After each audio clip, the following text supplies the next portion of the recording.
बिस्मिल्लाहिर्रहमानिर्रहीम। अस्सलाम वालेकुम। स्टार एशिया न्यूज़ की ट्रांसमिशन राहत है रमज़ान में आपको खुशामदीद कहते हैं। मैं कसीम ज़फ़र और मेरी को होस्ट नायाब बदर। नाज़रीन, आज जैसे कि आप सबको मालूम है कि दूसरे अशरे का दूसरा रोज़ा है, और जो दूसरा अशरा है वो इस्तग़फ़ार का है कि आप अल्लाह ताला से अपने गुनाहों की जितनी भी मुआफ़ी तलब कर सकते हैं करें। अल्लाह ताला मुआफ़ करने वाला है, अल्लाह ताला रहीम है, करीम है, और हमारी ख़ताओं को, हमारी गलतियों को दरगुजर करने वाला है। और ये इस्तग़फ़ार खुसूसी तौर पे जो है आप जितनी इस्तग़फ़ार करें वो आपके लिए उतना ही बेहतर है। और इसमें एक मैं आपको जो है अहदीस सुनाती चलूं कि आप सल्लल्लाहु अलैहि वसल्लम ने एक दिन सहाबा से कहा कि अगर तुम लोग जो है गुनाह ना करो तो अल्लाह ताला तुम सबको ख़त्म कर दे, और फिर ऐसी कौम लेके आए जो गलतियां करें और फिर अल्लाह ताला से अपने गुनाहों की मुआफ़ी मांगे और अल्लाह ताला उनको मुआफ़ करे। तो यहाँ से इस चीज़ का अंदाज़ा लगाना चाहिए कि अल्लाह ताला को मुआफ़ी कितनी पसंद है। वो माफ़ करने वाली ज़ात है, और जो है अल्लाह ताला ने हम इंसानों के लिए ही ये सारी चीज़ें बनाई हैं। अल्लाह ताला ने हमारी नेचर में ये चीज़ें डाल दी हैं, इसलिए अल्लाह ताला को पता है कि इंसान है, खता का पुतला है, ये गलती करेगा, और जब ये गलती करेगा तो ये मेरे दर पे आएगा। जब दर पे आएगा तो मुआफ़ी मुझसे मांगेगा और मैं उसको अपनी रहमत से मुआफ़ करूंगा। बिल्कुल नायाब, आप ठीक कह रहे हैं। और अल्हम्दुलिल्लाह आज हम दूसरे अशरे में दाखिल जैसा कि हो चुके हैं, और आज 12वां रोज़ा है। ये जो अशरा है ये मगफिरत का अशरा है। इस अशरे में हमें अल्लाह ताला से मुआफ़ी और बख्शिश तलब करनी चाहिए, क्योंकि अल्लाह ताला बहुत गफूर और रहीम है और हर गुनाह को माफ़ करने पर कादिर है, और इसमें कोई शक नहीं है। और आज के प्रोग्राम में हम इस्तग़फ़ार की ताकत और इसके फ़वाइद पर बात करेंगे। कुरानी आयात, अहदीस और अंबिया इकराम के वाक़यात की रोशनी में इस्तग़फ़ार की क्या अहमियत है। तो हम इससे पहले प्रोग्राम का बाकायदा आगाज़ तिलावती कुरान पाक से करेंगे। तो इसके लिए हमारे साथ स्टूडियो में मौजूद है हाफिज़ साहब। उनसे पहले तिलावत कुरान पाक सुनते हैं। जी हाफिज़ साहब। أعوذ بالله من الشيطان الرجيم بسم الله الرحمن الرحيم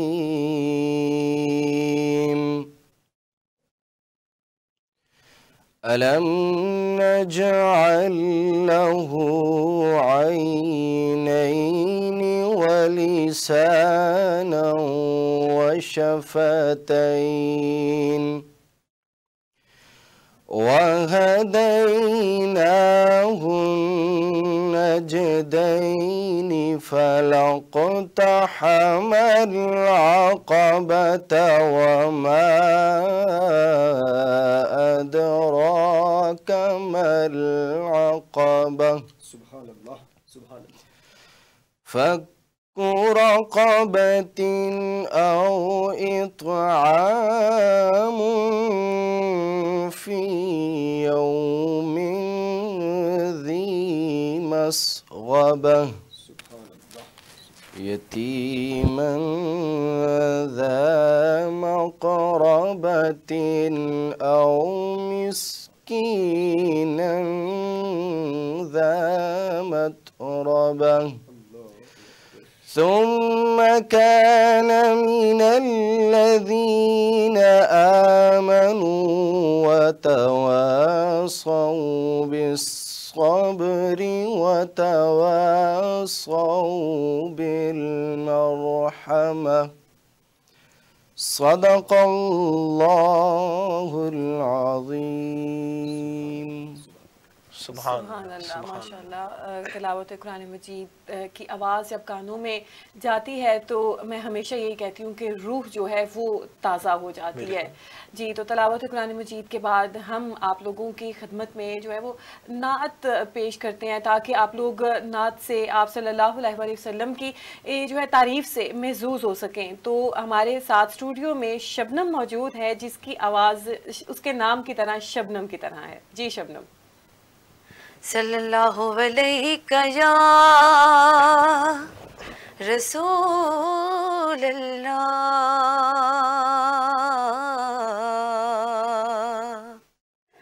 वसल्लम अलैका या हबीब अल्लाह। आशिकों आशिकी का मजा गया, आशिकों आशिकी का मजा आ गया,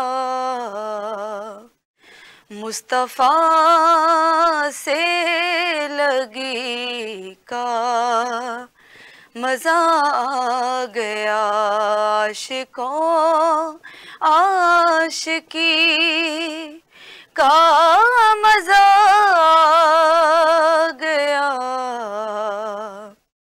मुस्तफा से लगी का मजा आ गया। बोले जिब्रील तलवों को यूं चूम कर, बोले जिब्रील तलवों को यूं चूम कर, बोले जिब्रील तलवों को यूं चूम कर, आज तो नौकरी का मजा आ गया, आज तो नौकरी का मजा आ गया, मुस्तफा से लगी का मजा आ गया, आशिकों आशिकी का मजा आ गया, मुस्तफा से लगी का मजा आ गया। पीछे हुर है तो आगे है इब्ने अली, पीछे हुर है तो आगे है इब्ने अली, पीछे हुर है तो आगे है इब्ने अली, बावफा मुत्तदी का मजा आ गया, बावफा मुत्तदी का मजा आ गया, मुस्तफा से लगी का मजा आ गया, आशिकों आशिकी का मजा आ गया, मुस्तफा से लगी का मजा आ गया। मैं भी था थे फरिश्ते भी हाकिम वहाँ, मैं भी था थे फरिश्ते भी हाकिम वहाँ, मैं भी था थे फरिश्ते भी हाकिम वहाँ, बाखुदा हाज़री का मजा आ गया, बाखुदा हाज़री का मजा आ गया, मुस्तफा से लगी का मजा आ गया, आशिकों आशिकी का मजा आ गया, आशिकों आशिकी का मजा आ गया, मुस्तफा से लगी का मजा आ गया। माशाअल्लाह, सुभान अल्लाह। शबनम की आवाज़ इतनी प्यारी है और इतने प्यारे जो जुमले अदा करती है वो सुकून हो जाता है सुन के जी। तो नाजरीन, जैसा कि मैंने भी जिक्र किया, कसीम ने भी जिक्र किया और आप सबको भी ये चीज़ मालूम है कि हम रमज़ान के दूसरे अशरे में एंटर हो चुके हैं और माशाल्लाह उसके भी जो 2 रोज़े हैं वो एक रोज़ा तो गुजर गया और दूसरा रोज़ा जो है वो अपने गुजरने के रास्ते पे गामजन है और जितनी तेज़ी के साथ जो है ये वक्त गुजरता जा रहा है और ये वो वक्त है जिसमें मैं समझती हूँ कि एक सेल मेला है, लूट मेला है, जिसमें आप अल्लाह ताला से मगफरत, जिसमें आप अल्लाह ताला से बख्शिश जो है वो तलब कर सकते हैं। और इसमें ये चीज़ नहीं भूलनी चाहिए कि अब ये जो अशरा है ये जैसे कि मगफरत का है, अस्तगफार का है। अस्तगफार यानी कि जितने हम गुनाह कर देते हैं, इसमें ये चीज़ नहीं सोचनी चाहिए कि वो शायद पहला अशरा गुजर गया, अब हमें अल्लाह ताला की रहमत जो है वो नसीब नहीं होगी। रहमत के साथ साथ अब हमें अस्तगफार जो है वो भी नसीब होगी, जो है हम अल्लाह ताला से अपने गुनाहों की मुआफ़ी जो है वो मांग सकेंगे। हम अपनी ट्रांसमिशन का जो सिलसिला है वो आगे बढ़ाते हैं और इस टाइम हमारे साथ, जैसा कि आप सब जानते हैं, मुफ्ती साहब, मौलाना साहब मौजूद होते हैं, जिनसे हम आपकी आसानी के लिए, आपके लिए हम उनसे मुख्तलिफ सवालात करते हैं जो आप लोग हमें बाय ईमेल, बाय मैसेज आप लोग हमें भेजते हैं, फिर आगे हम वो सवालात जो है अपने मुफ्ती साहब से करते हैं। तो हमारे साथ इस टाइम जो है स्टूडियो में जो है कॉल लाइन पे मौजूद हैं जो कि हैं मुफ्ती सैयद हसनुल्लाह शाह तिरमिजी जी। उनसे बात करते हैं इस दूसरे अशरे के हवाले से, अस्तगफिरुल्लाह के हवाले से।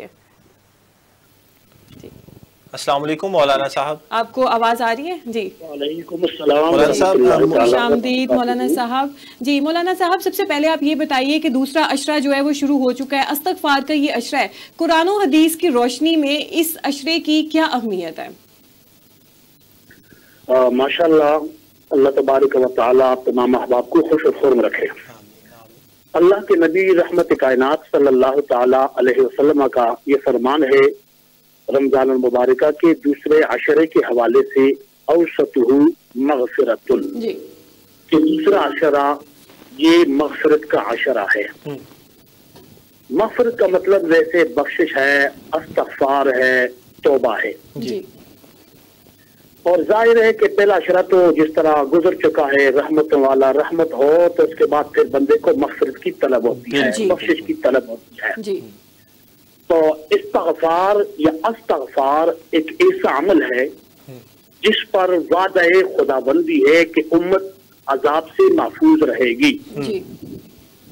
जैसा कि कुरान करीम में अल्लाह तबारक व तआला ने सूरतुल अनफाल में इरशाद फरमाया, वमा कान अल्लाहु मुअज़्ज़िबहुम व हुम यस्तगफिरून, कि अल्लाह ताला उन्हें कभी अजाब नहीं देगा जब तक वो अस्तगफार करते रहेंगे जी। सुभान अल्लाह, सुभान अल्लाह। यानी आज हम जो तरह तरह के अजाबात का शिकार हैं, इसकी वजह यही है कि हम अल्लाह ताला से सच्चे दिल से माफी और इस्तगफार नहीं करते। हजरत सैयदना अली मुर्तजा शहंशाह कायनात का फरमान है कि कायनात में 2 अमान दिए गए हैं जी। अर्ज़ कायनात में 2 अमान दिए गए, जमीन के अमान को उठा लिया गया है जी। और वो थी ज़ाते मुस्तफ़ा करीम अलैहिस्सलाम, जो बज़ाहिरी सूरत आप अलैहिस्सलाम उठा लिए गए हैं जी। ठीक है। दूसरा अमान बाकी है, वो है अस्तगफार, और फरमाया इसको मजबूती से पकड़ो जी। अस्तगफार को मजबूती से पकड़ो। और एक रवायत में इस तरह है, हजरत अब्दुल्ला बिन बसर से रवायत है कि रसूलुल्लाह सल्लल्लाहु अलैहि वसल्लम ने इरशाद फरमाया जी कि बहुत उम्दा हालत है उस शख्स के लिए जो क़यामत के दिन अपने आमाल नामे में अस्तगफार की कसरत पाए जी। यानी इतना खुशनसीब है वो आदमी जो क़यामत के दिन जिसके आमाल नामे में इस्तगफार की कसरत हो जी। बल्कि इस तरह हदीस मुबारका है, एक रवायत में है जी। कि क़यामत के दिन अगर कोई ये चाहे कि उसका आमाल नामा उसे खुश कर दे तो फरमाया उसे चाहिए वो कसरत से इस्तगफार करे जी। मुझे मैं आपकी यहाँ बात काट करके एक सवाल करूंगा इस हवाले से कि क्या क़यामत के दिन भी इस्तगफार की वजह से लोगों की मगफिरत हो सकेगी? क्या उस वक्त भी लोग अगर इस्तगफार करेंगे तो उनकी मगफिरत हो सकेगी? مسئلہ یہ ہے کہ قیامت کے دن استغفار سے بخشش یا مغفرت نہیں ہوگی، اس کے لیے اللہ تعالیٰ نے دنیا کو قائم کیا ہے۔ ٹھیک ہے جی، اور استغفار کی برکات یہ ہے کہ حضرت انس رضی اللہ تعالیٰ عنہ سے روایت ہے کہ حضور علیہ السلام کا فرمان ہے، نگرانی کرنے والے دو فرشتے یعنی اعمال لکھنے والی جب بھی کسی کا اعمال نامہ اللہ تعالیٰ کے دربار میں پیش کرتے ہیں جی، اور ایسا اعمال نامہ جس کے اعمال نامے میں اول میں بھی استغفار ہو اور آخر میں بھی استغفار لکھا ہو، جی، جب ایسا اعمال نامہ اللہ تعالیٰ کے دربار میں پیش ہوتا ہے، جی، اللہ تعالیٰ کا فرمان ہوتا ہے، ارشاد ہوتا ہے، میں نے اس بندے کا وہ سب کچھ معاف فرما دیا ہے جی، جو اس اعمال نامے کے اول و آخر کے درمیان ہے۔